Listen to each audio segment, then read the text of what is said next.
Olá, bem-vindos a mais uma análise aprofundada aqui com a gente. Hoje o tema é inteligência artificial e a briga global sobre como lidar com ela. Exato. Temos um material bem interessante que mostra uma tensão, né? De um lado, os Estados Unidos, especialmente na era Trump, com aquela ideia de deixa a IA correr solta. Isso, para garantir a liderança americana, né? Custe o que custar. E do outro lado, bom, a União Europeia com uma abordagem totalmente diferente. Completamente. Então, a nossa missão hoje é entender melhor essa estratégia europeia. O AI Act, a lei de IA deles.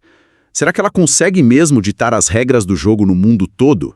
Mesmo com essa pressão contrária? É a grande questão. Vamos lá, então. O ponto de partida dessa história toda é a visão americana, né? Aquela aposta de que, para ganhar a corrida da IA, as Big Techs, elas precisam de liberdade total, sem muita regra. Sim, a lógica ali é que a supremacia tecnológica, os benefícios dela, superam os riscos.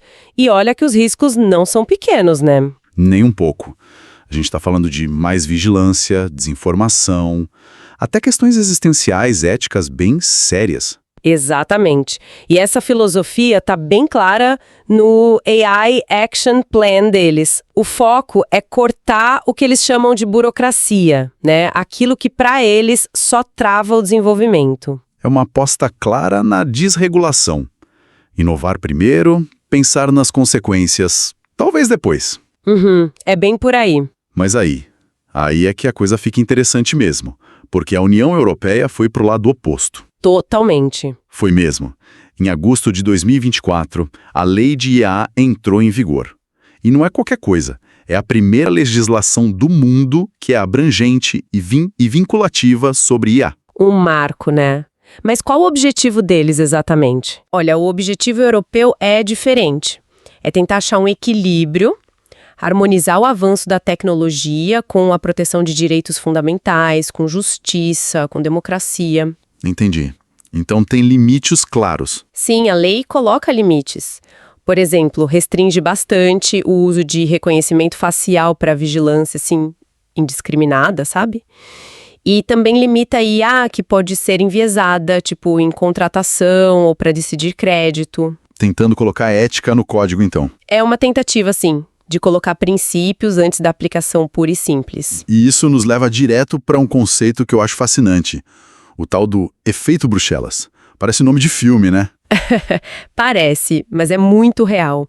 E o potencial disso acontecer com a IA é o que torna tudo tão relevante agora. A gente já viu isso antes, né? Você mencionou o GDPR. Exatamente. O GDPR, a Lei de Proteção de Dados, a gente viu empresas globais, inclusive as gigantes americanas, tipo Apple, Microsoft, elas acabaram adotando o padrão europeu no mundo todo. Porque era mais fácil, imagino, do que ter várias políticas diferentes. Justamente, manter políticas diferentes para cada lugar é um pesadelo logístico, é caro, então muitas vezes elas optam pelo padrão mais rigoroso para simplificar. Então a aposta da Europa é essa, que mesmo se o Washington liberar geral nos Estados Unidos, as empresas americanas que querem vender para o mercado europeu, que é enorme, vão ter que seguir as regras de Bruxelas. E isso poderia, na prática, frear aquela visão de IA selvagem? Será que funciona para IA do mesmo jeito que funcionou para dados? Porque IA parece bem mais complexa, né? É uma ótima pergunta. IA é mais complexa, sim, mas o poder do mercado consumidor europeu não pode ser ignorado. A lógica é que, se a UE se mantiver firme, ela pode acabar puxando um padrão global, sabe? Quase por inércia econômica. Tipo uma regulação por gravidade? É uma boa forma de colocar. As empresas podem preferir adotar o padrão mais alto globalmente para simplificar e, claro, para ganhar a confiança do público, né? Mesmo sem um acordo formal EU-UE. E as gigantes de tecnologia? Como elas estão reagindo? Porque não parece ter um consenso, né? A Meta, por exemplo, reclamou bastante. Não mesmo. A Meta reclamou, acusou a UE de exagero, até buscou apoio lá na administração Trump. Mais outras. Mais outras, e são pesos pesados, tipo OpenAI, Google, Microsoft. Elas estão aderindo ao Código de Prática de IA da Europa. Por quê?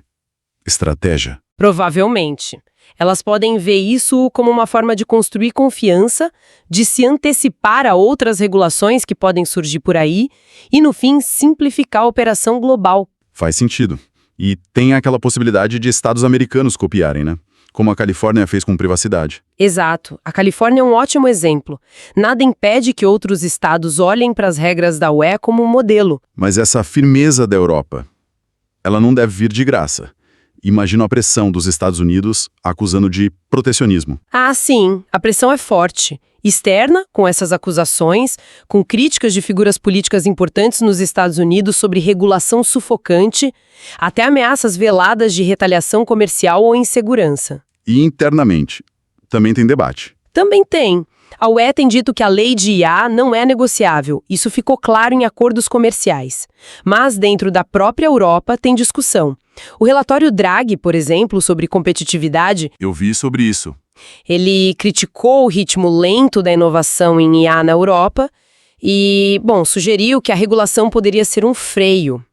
Isso deu voz a empresas e políticos pedindo mais flexibilidade. Então, o argumento é que a regulação atrapalha a inovação? Esse é o argumento de alguns. Mas os materiais que a gente analisou contrapõem isso. Dizem que culpar só a regulação é meio simplista. Que os problemas são outros. Que talvez as dificuldades da Europa sejam mais estruturais, sabe? Mercados ainda fragmentados, leis de falência que desestimulam o risco, dificuldade em atrair talento global, coisas que a lei de IA sozinha não resolve. Entendi. E até a China regula, né? Até a China impõe regras. Claro, com a agenda deles, mas focadas em segurança, justiça, além do controle estatal, obviamente. Então, essa abordagem mais liberal dos Estados Unidos parece ser a exceção, não a regra entre as grandes democracias. Parece que sim, né? A Coreia do Sul aprovou uma lei parecida com a europeia. Austrália, Brasil, Canadá, Índia, tá todo mundo trabalhando nas suas próprias regras. Então, se os Estados Unidos se afastarem dessa governança global de IA, isso é ruim para quem se preocupa com os riscos, claro. Com certeza. Mas, por outro lado, pode ser a chance da Europa assumir a liderança, de definir como essa tecnologia tão poderosa vai ser moldada. Certo. Então, para resumir o cenário, temos a União Europeia com a lei de IA tentando criar um padrão global focado em direitos e em segurança. E aguentando pressão de todo lado. Exato.